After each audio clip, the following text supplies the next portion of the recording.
Vamos então dar início à nossa segunda aula sobre mediadores da inflamação. Então, nessa aula eu vou abordar mediadores lipídicos e os seus efeitos fisiológicos e na resposta inflamatória. Eu também quero abordar os inibidores de lipoxigenase e antagonistas de leucotrienos, que têm usos clínicos, e abordar rapidamente agentes biológicos, particularmente os agentes anticitocinas, no contexto do tratamento de doenças inflamatórias. Inicialmente, eu tenho um problema para vocês, né? Esse problema fala de um paciente que foi diagnosticado com asma há 5 anos.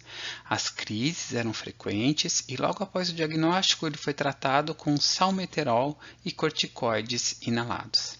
Após meses de tratamento, as crises não tinham sido completamente controladas e foi adicionado um montelukast ao esquema terapêutico, o que permitiu um controle mais adequado da situação. Então as perguntas são: primeiro, qual o mecanismo de ação do salmeterol e qual o seu efeito sobre a asma? Segundo, como os corticoides podem ter efeito benéfico no quadro de asma? E terceiro, qual o mecanismo de ação do montelukast agora? Qual o efeito desse fármaco sobre a asma? Ok? Neste segundo problema, eu trago para vocês a história do seu Josué, solteiro, 57 anos, lavrador, índice de massa corpórea de 19. Ele apresentou dor abdominal intensa, náuseas, distensão abdominal gasosa, com piora após alimentação e recusa à dieta oral. Ele foi diagnosticado com pancolite ulcerativa por uso da colonoscopia. Ele passou por vários tratamentos diferentes durante um tempo, tá? Ele teve acompanhamento do serviço especializado em nutrição, mas depois de 4 anos de tratamento, ele teve melhora clínica, porém insatisfatória e ainda tem crises recorrentes. Nos últimos 2 anos, ele iniciou uma terapia com infliximab. Essa terapia se iniciou com infusão intravenosa de 5 mg por quilo, administrada por um período mínimo de 2 horas. Ela foi seguida por doses de infusões adicionais de 5 mg por quilo nas semanas 2 e 6 após a primeira infusão e agora a cada 8 semanas. Esse tratamento está mantendo a doença controlada e em remissão, sendo que a última colonoscopia detectou apenas alterações mínimas de mucosa intestinal. Entretanto, o seu Josué se incomoda bastante de realizar a administração do infliximab, porque ele tem que ir até o ambiente hospitalar, né? E pensa em conversar com seu gastroenterologista se é possível deixar de utilizar o fármaco, uma vez que acredita que ele teve a remissão da doença. Então, eu pergunto para vocês, qual é o mecanismo de ação do infliximab? E, além disso, quais efeitos adversos podem ocorrer após a terapia com este fármaco? O infliximab é um fármaco que pertence a uma classe de substâncias que são conhecidos como agentes biológicos ou imunobiológicos e que tem sido bastante utilizado nos dias atuais para tratar uma grande diversidade de condições, tá? Inclusive condições inflamatórias.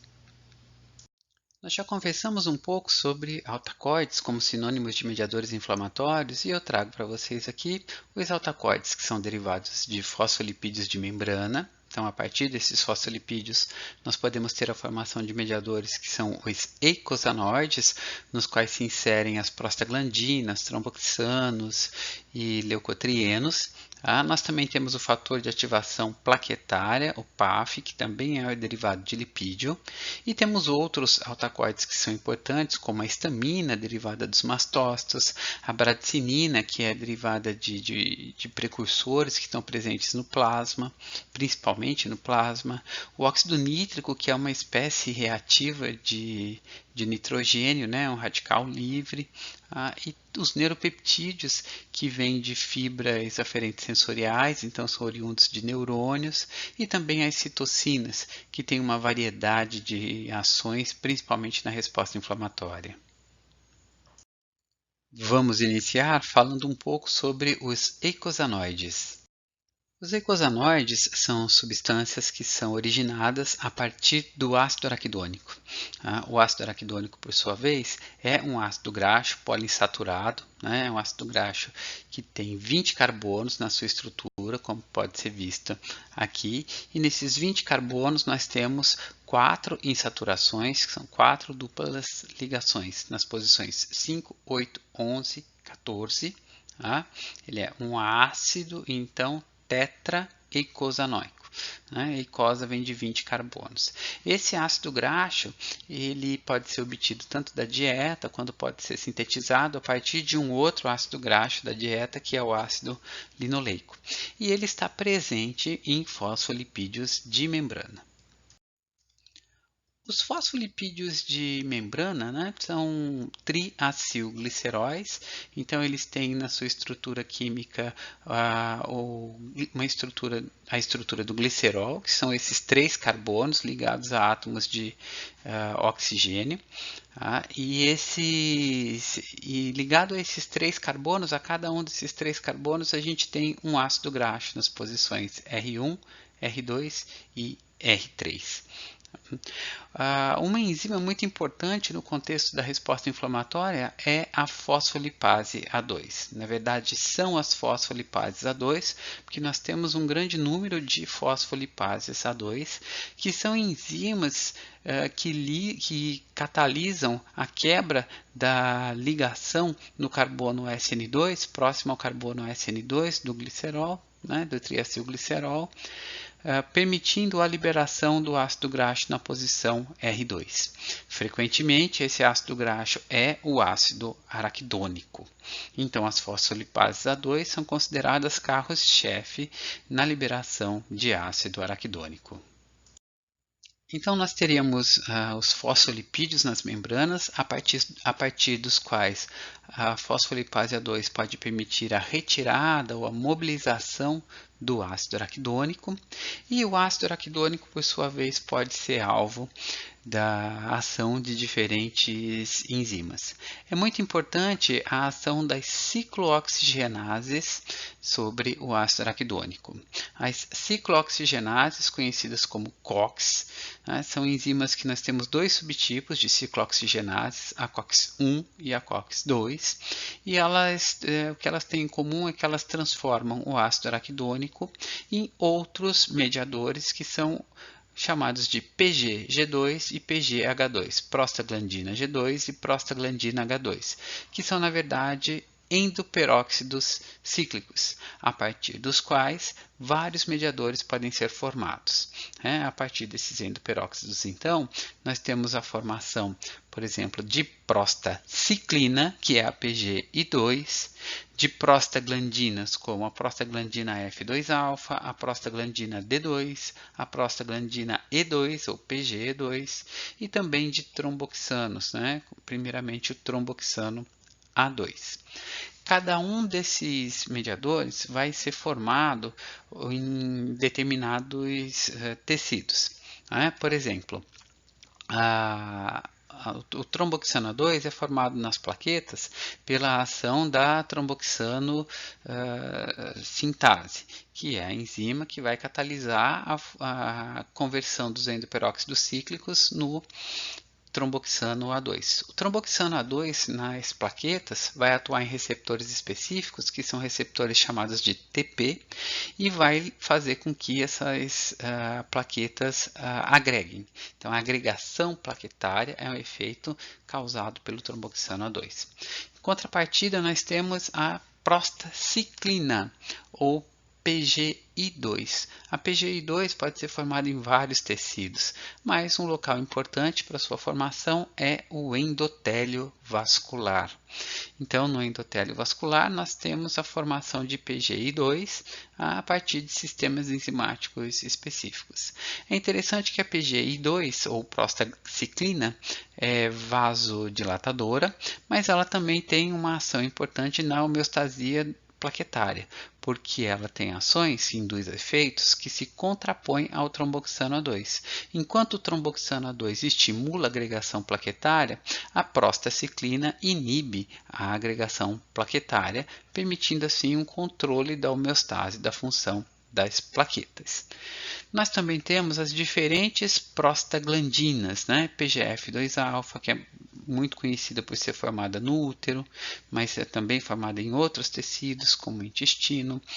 A PGD2, que é muito conhecida pela sua formação em mastócitos, e a PGE2, que é muito importante no contexto inflamatório, mas também tem várias ações fisiológicas, né?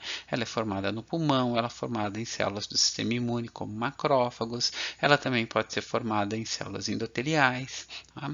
Então é muito importante destacar que esses mediadores, conjuntamente, né, eles são chamados de eicosanoides, porque eles são formados a partir do ácido araquidônico, mas eles também são chamados de prostanoides, porque eles são formados a partir das ciclooxigenases.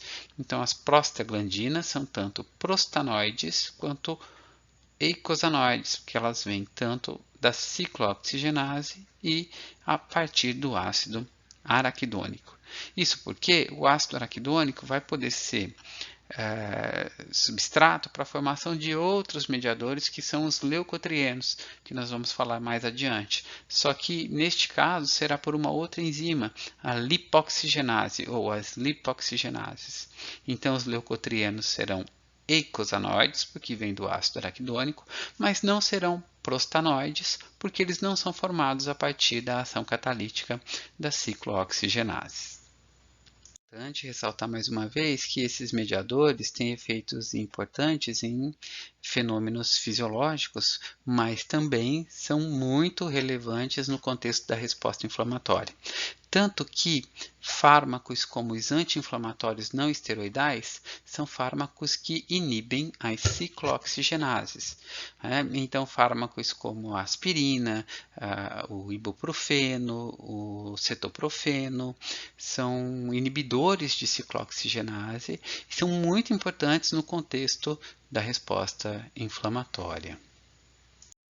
Nesse sentido, é bastante importante, né, nós comentarmos um pouco sobre as ciclooxigenases, as COX-1 e 2, que também são conhecidas como PGH sintases, né, porque elas participam da formação desses endoperóxidos cíclicos, como, por exemplo, a prostaglandina H2. Nós temos tanto a COX-1 quanto a COX-2. A COX-1, né, historicamente, é conhecida como uma enzima constitutiva, como estando presente, expressa nos tecidos constitutivamente. Tá? É importante, por exemplo, a presença da COX-1 na mucosa gástrica, onde ela produz prostaglandinas que têm efeito gastroprotetor, então ajudam a manter a integridade do epitélio gástrico. Também isso é verdade no intestino, então no epitélio intestinal. Tá? Essa é uma função da COX-1, que seria constitutiva. Tá? Mas nós também temos a expressão da COX-2, que é uma expressão que não está previamente presente no tecido, ela é induzida ou induzível mediante a formação de mediadores inflamatórios, que vão permitir que essa enzima passe então a ser expressa. Então ela tem expressa de forma elevada no quadro inflamatório. Tá? Houve em alguns momentos a descrição da COX-3 também, tá? Mas ela não é uma isoforma diferente de COX, na verdade ela ficou definida como sendo uma forma variante de COX-1, possivelmente mais expressa no sistema nervoso central.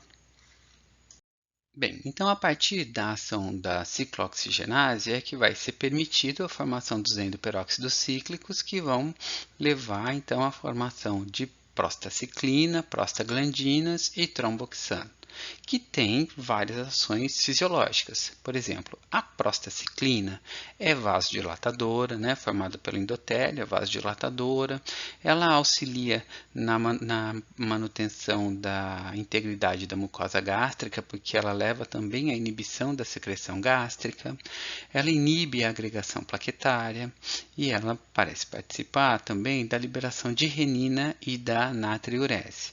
Já a prostaglandina E2 também é vasodilatadora, inibe a secreção da mucosa gástrica e contrai o útero grávido.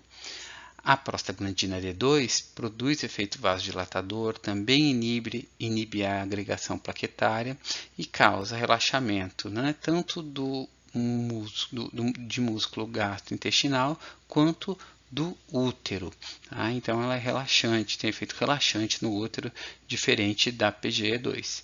E a PGF2-alfa, por sua vez, é vasoconstritora e causa contração uterina, tá? Semelhante a PGE2. Tá? Além disso, a gente tem o tromboxano A2, que induz agregação plaquetária e tem efeito vasoconstritor. Estes são alguns dos efeitos das prostaglandinas, prostaciclina e tromboxano. Baseado nos efeitos fisiológicos dos prostanoides, alguns fármacos foram produzidos e esses fármacos são análogos dos prostanoides. Por exemplo, nós temos um análogo de prostaglandina E2, que é o misoprostol, cuja marca comercial atualmente é Prostocos. O misoprostol foi bastante conhecido no passado, na década de 80, de 90, como sendo o Cytotec, que era um fármaco utilizado para o tratamento da úlcera péptica, uma vez que a prostaglandina E2 protege a mucosa gástrica, então o misoprostol era usado para tratar a úlcera péptica. Porém, o misoprostol também leva à contração do útero grávido. E este efeito era um efeito importante, um efeito até então um efeito indesejado do Cytotec. Só que, além dessa questão da contração do útero grávido e de ser abortivo, o uso do Cytotec passou a ser bastante banalizado, passou a ser bastante utilizado pela população, e ele também, alguns pesquisadores, inclusive brasileiros, mostraram que o Cytotec também poderia causar má formação fetal, no caso de ser utilizado e não ser alcançado o aborto. Então, apesar disso, hoje a gente tem o misoprostol comercializado para ser utilizado para interromper a gravidez, tanto em situações a termo ou próximo disso, quanto na indução do parto com feto morto antes das 30 semanas, que é o conhecido como aborto legal. Este é o único uso terapêutico do misoprostol que prevalece somente no ambiente clínico. Ele não é mais comercializado para tratar a úlcera péptica. Do uso terapêutico do misoprostol, resultam várias reações adversas. Dentre elas, nós temos dor abdominal discreta, em boa parte das pacientes, diarreia, flatulência, náusea, vômito, até fadiga, cefaleia, febre, calafrios e sangramento prolongado. Entretanto, em doses baixas, esses efeitos são pouco frequentes.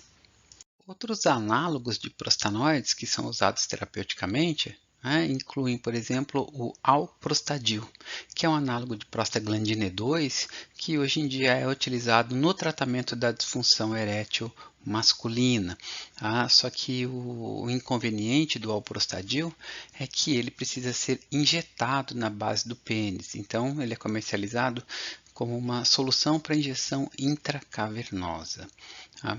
Uma outra substância que agora é análoga da prostaciclina é a iloprosta, ou Ventavis, que é o nome comercial. A gente tem também o epoprotanol, que também é análogo de PGI2, né?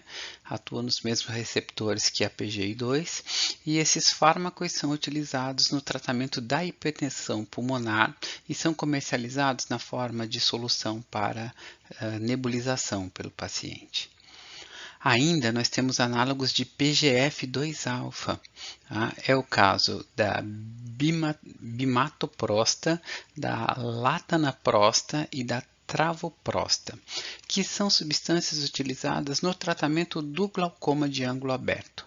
Eles são comercializados como solução oftalmológica que vão permitir a redução da pressão intraocular nesses pacientes.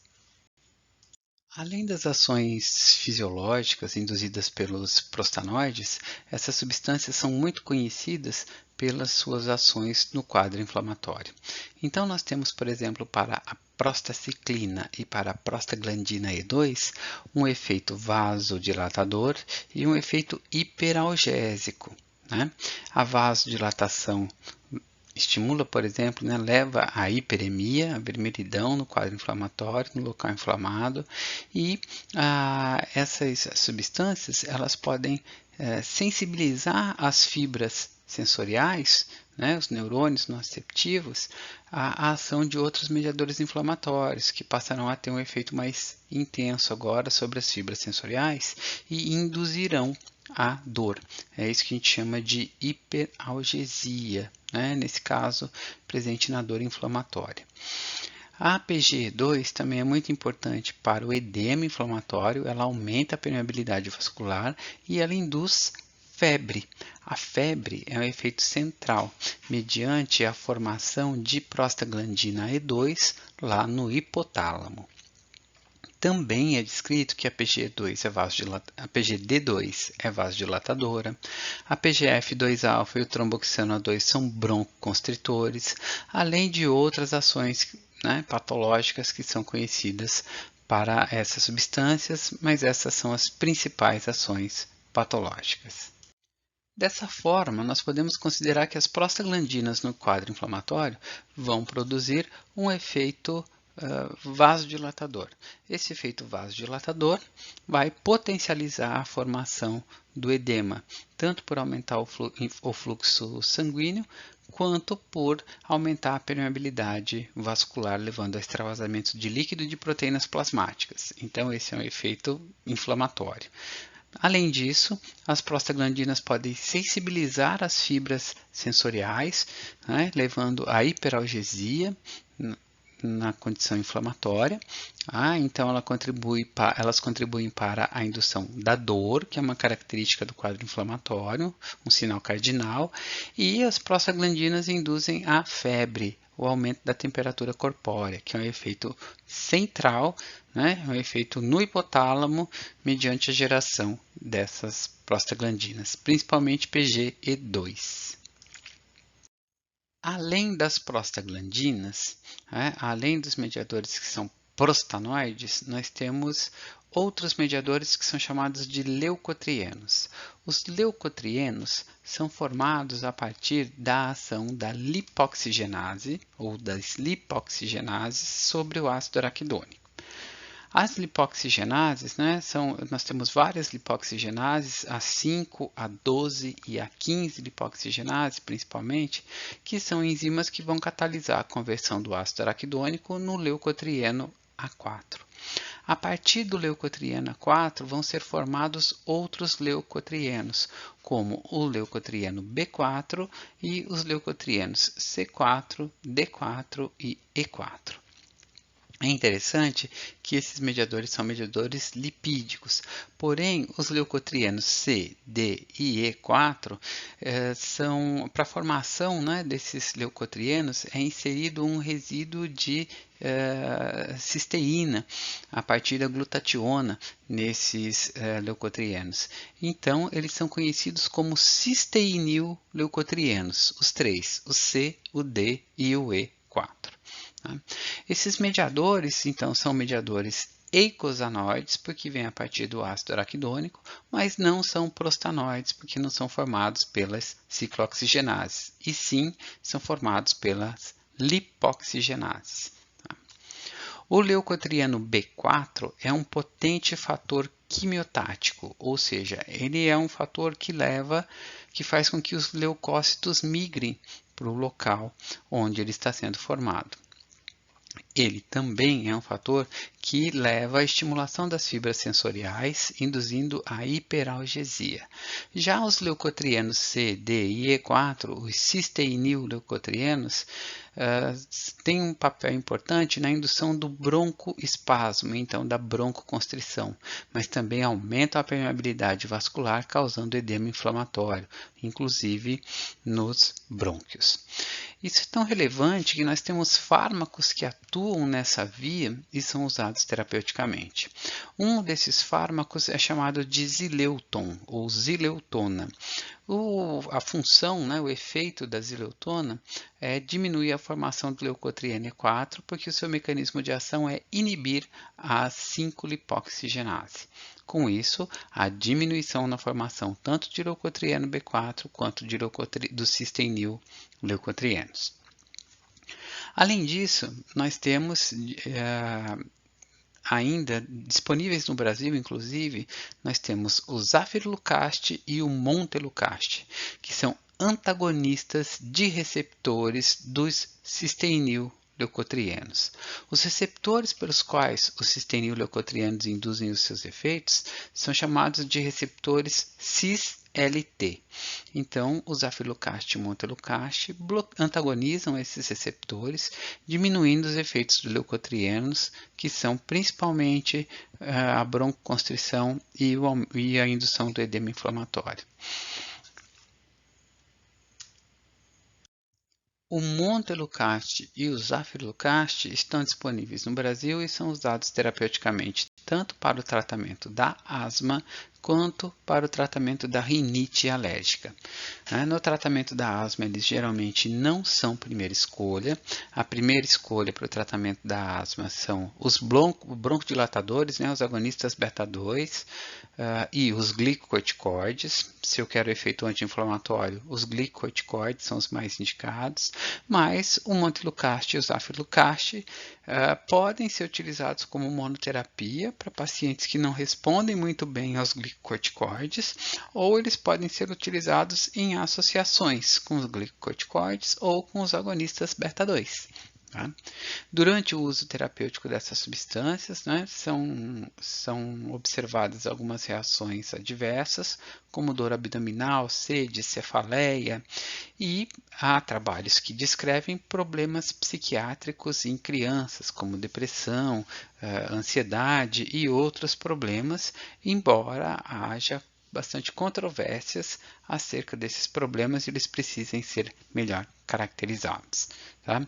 Isso é importante, principalmente na condição desses fármacos que geralmente são usados por meses, até 6 meses, para alcançar o máximo do seu efeito terapêutico.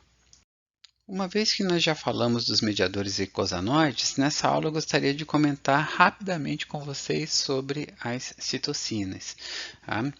As citocinas são uma grande família de mediadores que incluem tanto interleucinas como interleucina 6, 8, 10, 1 e L4, várias interleucinas, inclui as quimiocinas, os interferões, o fator de necrose tumoral.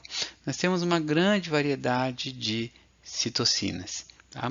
Essas citocinas têm estrutura de proteínas, são proteicas, e elas são capazes de modular uma série de mecanismos fisiológicos e patológicos. Inclusive, na resposta imune, elas são extremamente importantes, mas também podem produzir efeitos endócrinos e hormonais.